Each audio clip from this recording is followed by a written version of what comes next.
After the affair and the illegitimate child of my daughter-in-law were exposed, my son lived every day like a walking corpse.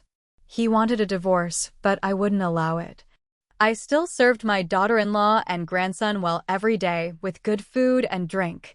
On the surface, my daughter-in-law restrained herself, but behind my back, she never stopped seeing her lover. I bought hairy crabs specifically to nourish my grandson. My son used to never want to eat them, but ever since he found out the child wasn't his, he treated the boy like a sworn enemy. When he saw me putting the hairy crab into my grandson's bowl, my son lost control and flipped the table. Today I'm asking you, do you choose me, your real son, or this pair of despicable mother and child?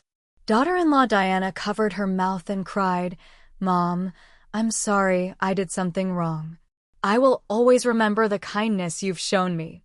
I don't want to see you and my son turn against each other because of me. I think it's best if I take the child and leave this home." Son Jason, furious and ashamed, pointed at Diana and shouted, "Cut the fake act. If you had any respect for my family, you wouldn't have done something like cheating and having an illegitimate child. Get out right now." Diana refused to endure it any longer. "Fine, divorce it is. If it weren't for your mom, do you think I'd even bother with you?" Jason's eyes turned red with rage. He raised his hand to slap Diana's face, but I reacted quickly and stepped forward to block that painfully loud slap. Both Jason and Diana were stunned. Our 9-year-old grandson immediately stepped forward and pushed Jason, shouting at him, "Don't hit my grandma, and don't hit my mom either." Jason's anger reached its peak. To him, Leo was a disgrace. He raised his hand to hit the child, but I immediately shielded my grandson again. That heavy slap landed on my back instead. The pain was so intense I could barely catch my breath. Jason's eyes were red as he broke down and confronted me. "You're my real mother, yet you side with that vile woman and her son who bully me like this." I took my son aside to comfort him.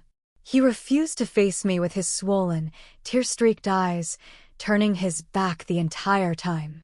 I gently patted his back. "Son, you are my flesh and blood. How could I not care for you? But what's done is done. We've raised Leo for 9 years and have grown attached. Just give Diana one more chance. If you get divorced, Mom really won't have anything to live for." Jason's shoulders trembled as he held back his emotions. After a long moment, his voice hoarse, he asked me, "Is the appearance of a harmonious family more important than my happiness? For any man, this is a humiliating disgrace. Do you really want me to live as a coward?" I walked up to him, and he stubbornly wiped the tears from his eyes. "Son, your mother is begging you. How about this? You both give each other one more year. You've been together for so many years. Just consider it a final chance for each other. If after a year you still insist on divorcing, I won't stand in your way." Jason reluctantly accepted the proposal. "All right, just 1 year." After comforting my son, I went to soothe my daughter-in-law. But her heart had already flown away. She was determined to live with her lover outside. I earnestly persuaded her for a long time before she agreed to try another year with Jason. After this, the household seemed calm on the surface, but in reality, Jason already regarded Diana as filth. He wouldn't even look at her without feeling disgusted. I went back to my hometown for 2 days to attend a relative's child's full-month celebration. My grandson told me that Jason hadn't come home for 2 days. Although Diana didn't stay out all night, when I was doing laundry, I found 2 unused condoms in her pocket. Diana had complained to me before, saying that my son was allergic to condoms and always had to take birth control pills. So these past few days, she hasn't been faithful and went to see her lover again. I quietly put the condom back into her pocket, pretending I didn't know about it. That evening, I prepared a delicious meal, and my son sat next to me with a stern face. Having learned from the last time, this time I placed a hairy crab in my son's bowl first. The second one went into my daughter-in-law's bowl, and the third to my grandson. Jason ate silently with his head down. Halfway through the meal, he finally spoke, Mom, my company is in its startup phase and cash flow is tight. Could you lend me some money to get through this? I asked how much. About 80,000 yuan. It's payment from a small client. I'll pay you back in a few days. I happened to have about 80,000 yuan in my savings and was about to agree when Diana suddenly started sobbing. I quickly asked with concern, "What's wrong, Diana?" She wiped her tears, hesitating but still spoke. "His wife wants to sue me, saying I spent his money before. If I don't pay her back, she's going to cause trouble at our home and even go to Leo's school." I frowned and asked, "How much?" Diana hesitated. 200,000. I thought seriously for a moment. "Diana, how much do you have on you?" "I only have 100,000. I'm short by 100,000. I had no choice but to calmly discuss with my son, "Jason, how about this? I'll give Diana this money first. We can't let that woman cause trouble. It would ruin our family's reputation. As for your company, we'll find another way, okay?" My son's face darkened instantly. He slammed his chopsticks on the table, making the bowls and dishes shake. Furious to the point of exploding, he looked at me with tired eyes and pointed at Diana, questioning me, "Am I really your biological son, or is she? My company is just starting out. I wouldn't ask you for money unless it was absolutely necessary. That wretched woman cheated, and you condone her. Now you want to use your money to clean up her mess? Tell me, who is really your child?" "Of course, you're my biological child." Jason restrained his emotions and demanded of me, "Fine, give me the money for now, but don't help her." I said nothing, not wanting to upset him further while he was angry. But after dinner, the first thing I did was transfer the money to my daughter-in-law. She held my hand, thanking me repeatedly. I told her, "As long as you can settle down and live a good life, that's the greatest thanks you can give me." Diana swore solemnly, "Mom, I'm listening to you. I've really cut ties with him." Just as she finished speaking, Diana's phone rang, and I caught a glimpse of the last digits of the number. It was the number of the man Diana was seeing on the side. Even if I turned to ashes, I would remember it. Diana pretended to be calm, turning off her phone screen with a smile as she brushed me off, "Just a harassing call."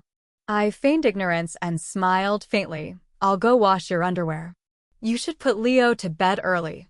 I turned to go to the bathroom. For so many years, I had always hand-washed Diana's lingerie. "Mom, you're really good to me, thank you." Diana's voice suddenly came from behind.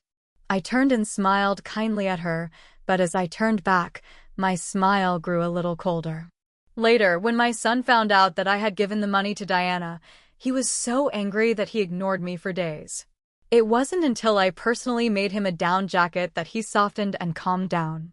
In the blink of an eye, 3 months passed, and during these 3 months, there was no sign of reconciliation between my son and Diana. Usually, my son slept in the living room. Ever since Diana's affair was exposed, the two hadn't shared the same room. Suddenly, a severe flu outbreak hit, and the whole family had high fevers in the middle of the night, everyone except me. Diana went out to find some medicine. I was rummaging through the medicine box under the living room coffee table when Jason, lying weakly on the sofa, urged me, "Mom, have you found any fever medicine yet?" Diana also suddenly said to me, "Mom, please get some fever medicine for Leo and me too. We both have fevers of 39 degrees. I looked at the box and saw there were only 2 fever pills left, feeling conflicted. Jason urged me again, "Mom, my fever is 40 degrees. He was afraid I wouldn't give him the medicine first. Diana's eyes pleaded with me as well. In the end, I steeled myself, gritted my teeth, and placed the 2 fever pills into Diana's palm. "Thank you, Mom," Diana said as she took the medicine and left. Jason painfully got up to find medicine himself. I had no choice but to tell him there are only 2 fever reducers left. "Son, I'll go what it to help bring your temperature down physically first." Jason's face was as red as a ripe apple from the fever, his eyes vacant, exhausted without a trace of vitality. He shivered from the cold, gritting his back teeth as he broke down and questioned me, Am I someone you picked up off the street? Am I? I firmly told him, you are my biological son. Don't doubt Mom's love for you. Jason sneered bitterly. Biological? Biological? Haha, biological, and you treat me like this? Do you want to look at what you've done to me, to Diana, and to Leo? I didn't know how to explain, so I could only look at him sincerely and tell him once again, Mom's love for you has never changed. He collapsed to the ground, clutching his head, laughing coldly in despair. I walked over to him with a heavy heart, wanting to pat his shoulder to comfort him, but Jason recoiled and avoided me. His eyes were red with disappointment as he looked at me, holding back tears again and again until he finally couldn't take it anymore and said, forget it. Since you're so biased toward that despicable mother and son, just consider that you don't have a son anymore. I said nothing. Jason slammed the door in anger and left in the middle of the night. That was the start of a 2-month absence. I went to his company looking for him, but he was nowhere to be found. He didn't even come home for the new year, and the relationship between mother and son plummeted to an all-time low. Diana has been more subdued lately. She hasn't brought up divorce again. Her mother back home fell seriously ill and needed a large sum of money. At the same time, her lover ran into some trouble. Rumor has it his wife was keeping a tight watch on him. Diana hoped I could help cover 200,000 yuan for her mother's medical expenses, but this time I refused. Less than 2 months later, Diana's mother passed away, and her attitude toward me began to change.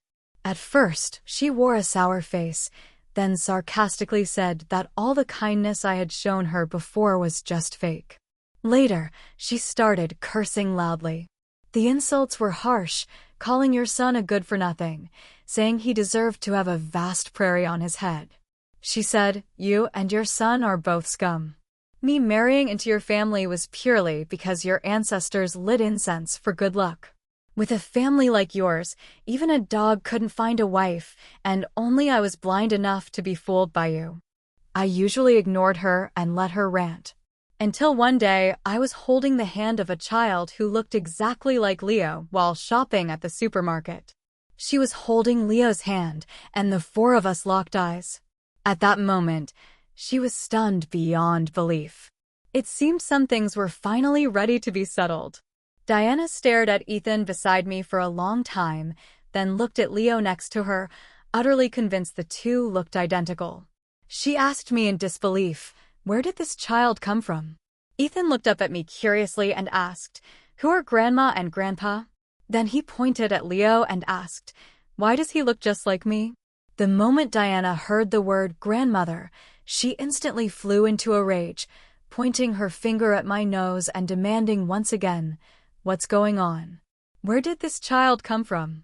Why does he look exactly like Leo? Her furious outburst drew a crowd of onlookers, and someone immediately said, isn't this just twins? Diana flatly denied it. I only gave birth to 1 child. More and more bystanders gathered, whispering and speculating. Could it be like in the news, where a mother gives birth to 2 children but is told she only had 1, and the other is given to her daughter or relatives, or secretly sold? Yeah, there have been cases like that in the news. These 2 kids are obviously twins. The grandmother must have secretly hidden one of them. The confusion in Diana's eyes deepened. She had a natural birth with Leo. All her prenatal checkups confirmed a single fetus. She said firmly, I only had 1. I gave birth naturally. How could I, as the mother, not know how many I gave birth to? Then someone else said, I heard that if the father's genes are good, even if the children have different mothers, as long as they share the same father, the kids can look extremely similar. Diana believed this and glared at me fiercely, demanding, is this brat Jason's illegitimate child? Is he Jason's? But before I could answer, she herself found it hard to believe, murmuring as if trapped in a fog, no, why does this child look so much like Leo? Because Leo wasn't Jason's child, logically these 2 kids shouldn't look exactly alike. She anxiously asked Ethan, who is your father? And who is your mother? Ethan was frightened, clinging to my waist and looking at Diana timidly. I calmly told Diana not to scare the child. Seeing that I still wouldn't speak, Diana grew desperate, like an ant on a hot pan, pulling out her phone to call her lover. "Honey, come over. There's a child who looks exactly like our son." "What's going on?" After hearing something on the other end, Diana flew into a rage and shouted into the phone. "If your wife won't let you come over, then don't come. If she told you to eat shit, would you eat shit too? I don't care, you have to come. Something serious has happened." The onlookers, upon hearing that Diana was the mistress, all started pointing fingers at her from every direction. This woman has no shame, calling her lover darling right in front of her own wife. Isn't she embarrassed? Look at this woman's face, she's cheating herself. Yet, she has the nerve to question the issue of the illegitimate child. People shouldn't be too honest. That old lady looks more trustworthy than the daughter-in-law at first glance. Diana, feeling a bit embarrassed by the accusations, took her anger out on me. "You old bastard, I'm calling the police on you right now." I calmly asked her in return, "On what grounds would you arrest me?" She, furious, pointed at Ethan. "You brought in a child from who knows where. Do you think that's a minor offense? You old bastard, just wait and see how I deal with you." As soon as she finished speaking, Diana immediately dialed the police. I didn't stop her. It was better she called than me. After calling the police, she immediately called Jason, but Jason was utterly disgusted with her. Not only did I refuse to answer her calls, I even blocked her. Diana's pride was wounded, and she furiously cursed. "A family of monsters, all beasts. Damn it, they all treat me like a fool and lie to me. I'm telling you, I'm not someone you can easily bully." I took out my phone and called Jason. He didn't answer the first time. On the second try, he picked up. I said to him, "You've always wondered why Diana did such a terrible thing, yet I still treated her well, right? Come to my place." "She's called the police. Today, you'll find out the whole truth." Jason was stunned, unable to recover for a moment. I was the one who hung up first. Diana's eyes turned red with anger as she glared at Ethan with pure hostility. 20 minutes later, Jason and that man both arrived. Diana stood next to the man, holding his arm. "Honey, look at what's going on here." The man froze when he saw me, unable to look away for a long time. Diana realized the look she gave me was off and asked with a hint of resentment, "How do you know him?" I spoke first, Samuel. Jason couldn't hold back and rushed over, swinging his fists at Samuel. The old man in his 50s went down after just one punch from my son, collapsing awkwardly to the ground. Feeling guilty, he didn't argue back with Jason. Diana stormed forward angrily and pushed Jason. "Try touching him again. I'll call the police and have you arrested." Slap. Jason immediately gave Diana a loud slap. Diana clutched her stinging face and went wild. "Jason, you coward. If you hit me again, I swear I'll make sure you break a leg tomorrow." Jason raised his long leg and kicked hard at Diana's stomach. "You filthy woman, a disgraceful thing. If you had just found a normal man, I wouldn't look down on you like this." Diana was thrown more than a meter away, her face twisted in pain. Onlookers stepped forward to persuade Jason, "Let's talk this out, no need to fight." Among the crowd, people whispered, "This woman is so young, yet she chose an old man. What was she thinking?" Exactly, her own man is tall, handsome, and well-built. It must be that the old man has money, otherwise, why would she sleep with him? After Jason controlled his anger, Samuel got up from the ground. He said to me with guilt, "I didn't know he was your son. If I had known, I would never have hurt you all like this." Jason asked me in disbelief, "Mom, you know each other?" I calmly asked my son, "Do you remember when I told you before I married your father, I had a first love?" Jason replied, "I remember." I continued, "We met and fell in love when we were young, but your grandmother disapproved and forcibly separated us. That old man who cuckolded you is the uncle I told you about before. Now, he's just an enemy of our family here." Diana covered her butt and came over, questioning Samuel as if the sky was falling. Are you having an affair with that old bastard? Samuel looked at me guiltily. My relationship with Sophia is very pure, extremely pure. Diana didn't believe it and pointed at Ethan beside me, angrily asking, "What's the deal with this child? Why does he look exactly like our Leo?" Only then did Samuel's gaze fall on the two children, and he stared at them in disbelief for quite a while. Jason also looked baffled and asked me, "Mom, what's going on with this little boy?" I told Jason, "This is your son. Your biological son." Jason was thunderstruck and simply didn't believe it. Samuel didn't believe it either. He nervously pressed me. "Is it possible that 9 years ago, on that night we were together, you got pregnant? Is this child mine?" Samuel was certain Leo was his child, and equally certain that we had been together that night 9 years ago. He believed both children were his offspring. Because he had this gene, he and his wife had 2 daughters. Although they were 3 years apart, the sisters looked like twins. When Diana heard this, she was so jealous she wanted to hit me. "You old slut seducing my man. I'll beat you to death, you old slut." Jason kicked her aside. Although he was protective of me, he didn't show me any kindness and angrily asked, "You've been with that old man?" I shook my head and firmly replied, "In my whole life, except for your biological father, I've never had a relationship with any other man." Jason questioned me again. "Then what about this child? How do you explain this child?" Samuel didn't believe it either and insisted. "We clearly booked a room that day." I let out a light, mocking laugh. "We did book a room that day, but I slipped a sleeping pill into your drink. My goal was to find evidence on your phone, and I also installed a bug on it. You didn't feel dizzy the next day?" "No memory at all." Samuel still didn't believe it and insisted, "I'm sure we slept together that night." I laughed amusedly. After I left, I called the massage girl you often use. "Maybe you were with her. If I had been with you, how could I have denied it the next day and clearly told you I wouldn't get involved anymore?" He thought carefully about that day's events, and his defeated eyes finally accepted that nothing had happened between us from start to finish. Over the years, he occasionally came to me, expressing his deep feelings. But I had long seen through him. We were forced apart back then, and he was the one who married and had a daughter first. Now, this kind of entanglement only makes me feel disgusted.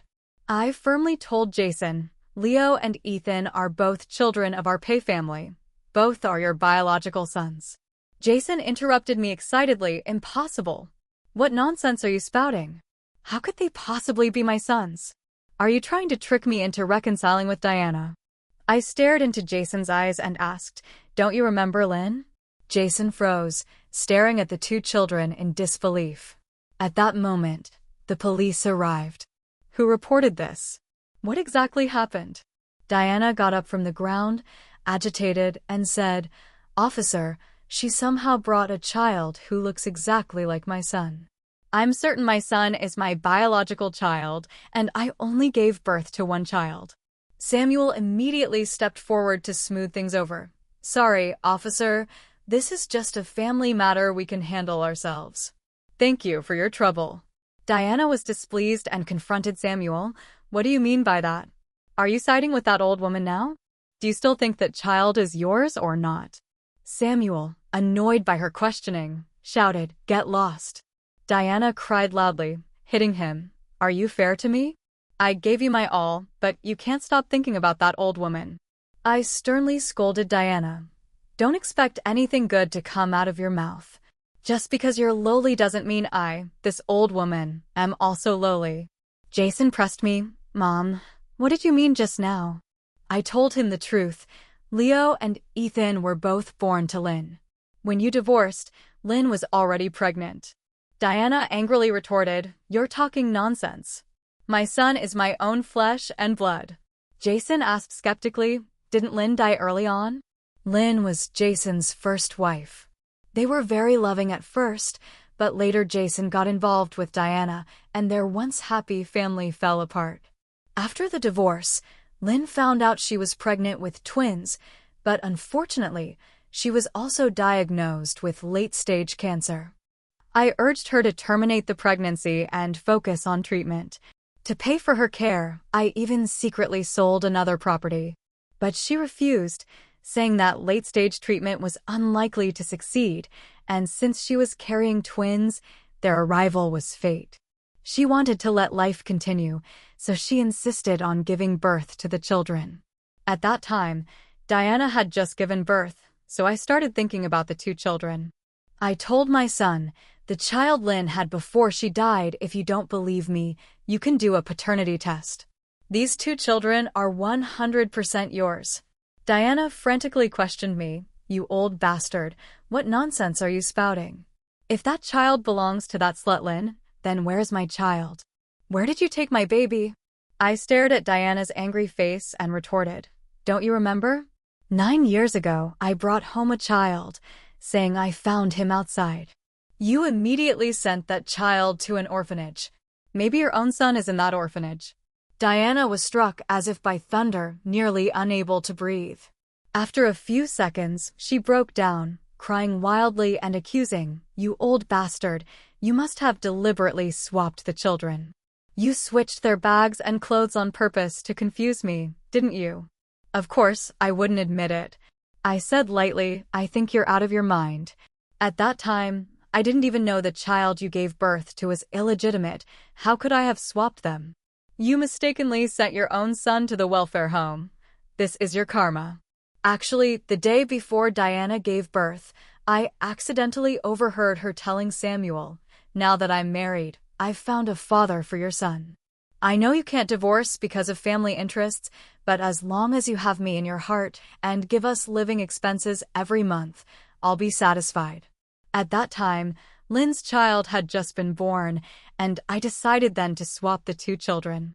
Diana lunged at me in fury. I'm going to kill you. I'm going to kill you. The police held her back. Jason asked me wearily, why didn't you tell me earlier? Why only now tell me Leo is my biological son? I looked toward Samuel, because the time wasn't right. Today is the best moment to reveal the truth.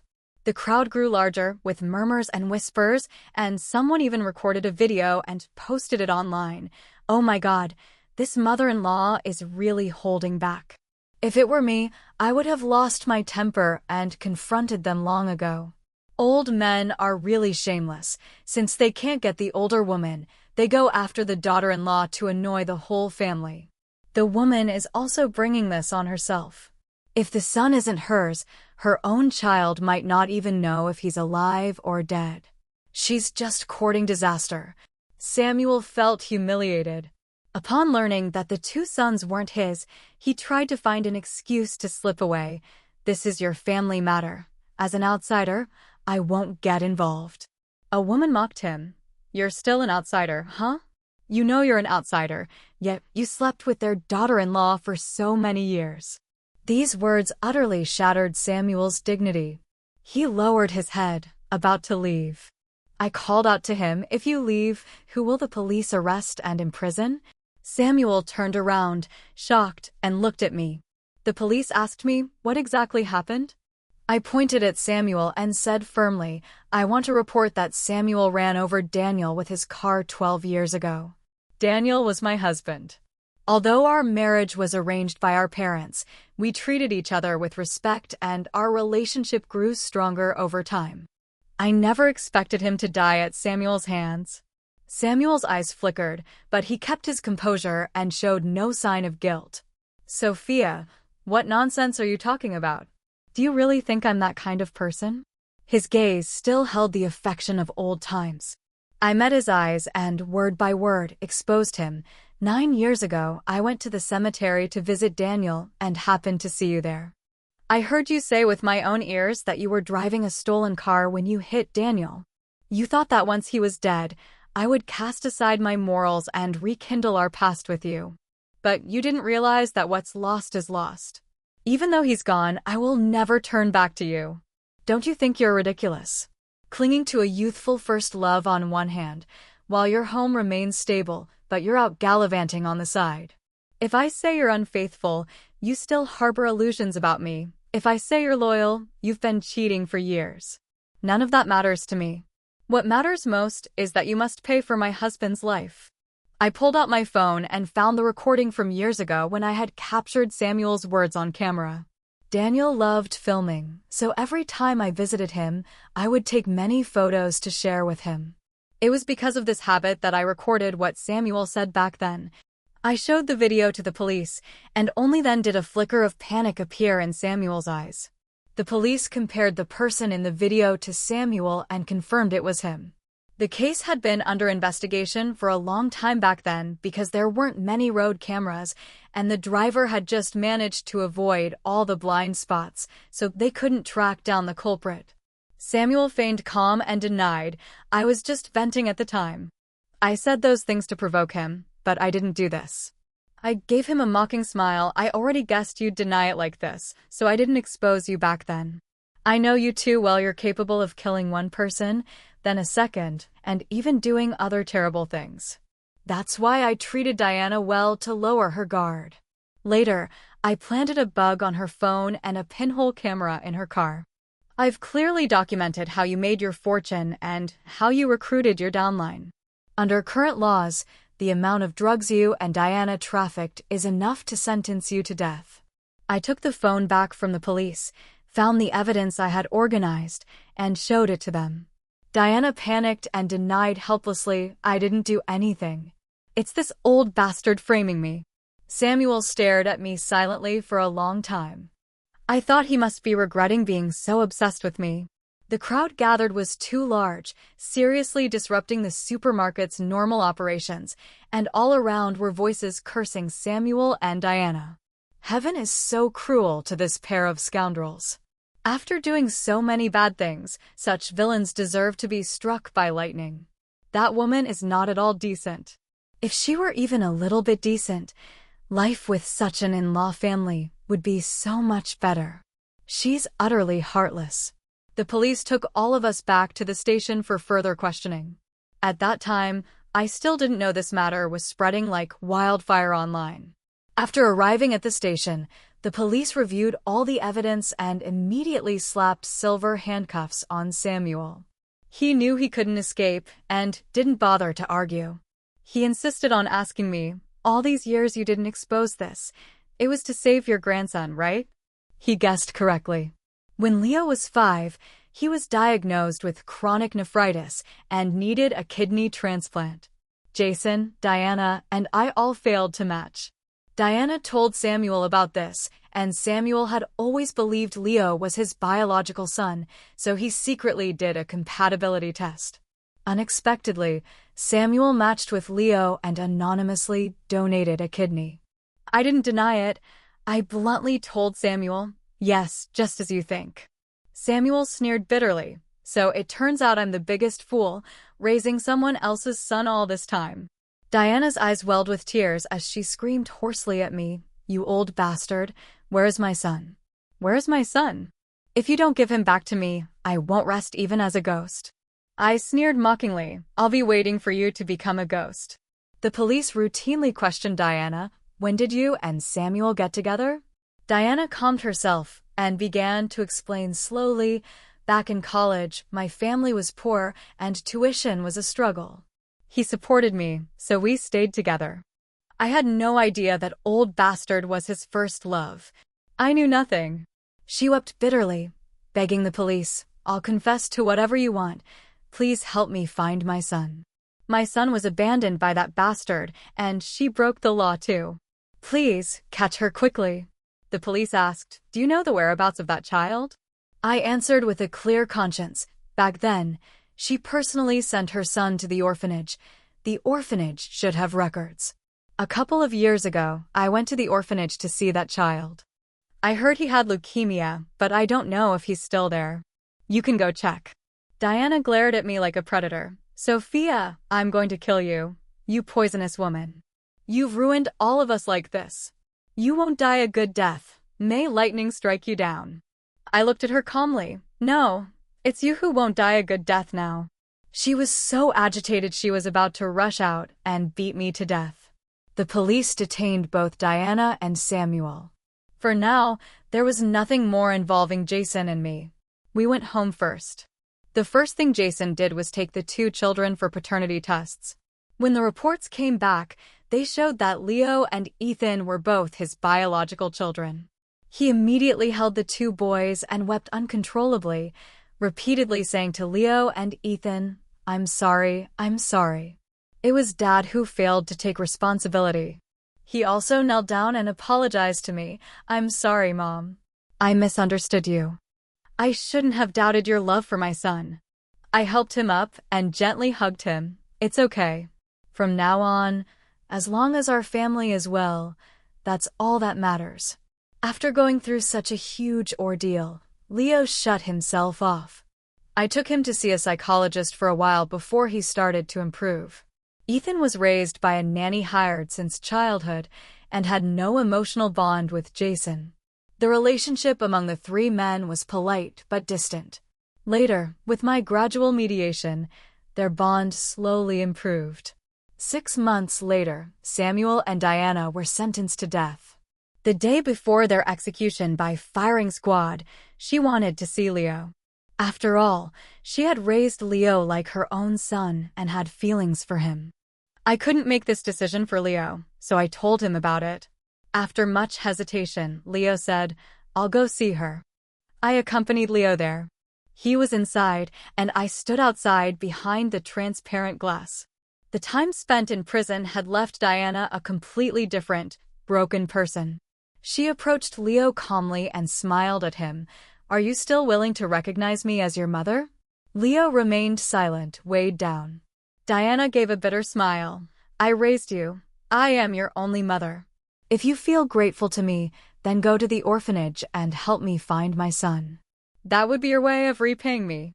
"If you don't help me find my son, don't help him, I won't let you rest even as a ghost. Remember that." Leo mustered his courage. "He's dead." Suddenly, Diana went mad, like a lion ready to tear Leo apart.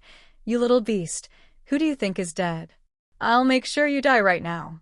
The staff immediately restrained Diana, but Leo wasn't scared. He stood his ground, tears streaming down his face. He stared at the crazed Diana and said, "Good. Now, I don't have to hold any attachment to you anymore. It wasn't you who raised me, it was Grandma." Just as Leo said, after Diana's death, he completely forgot about her. Every weekend, I would take the two brothers to visit their real mother's grave. The bond between the two brothers grew stronger and stronger. Jason became more and more filial to me. The company flourished day by day, and life at home grew increasingly prosperous.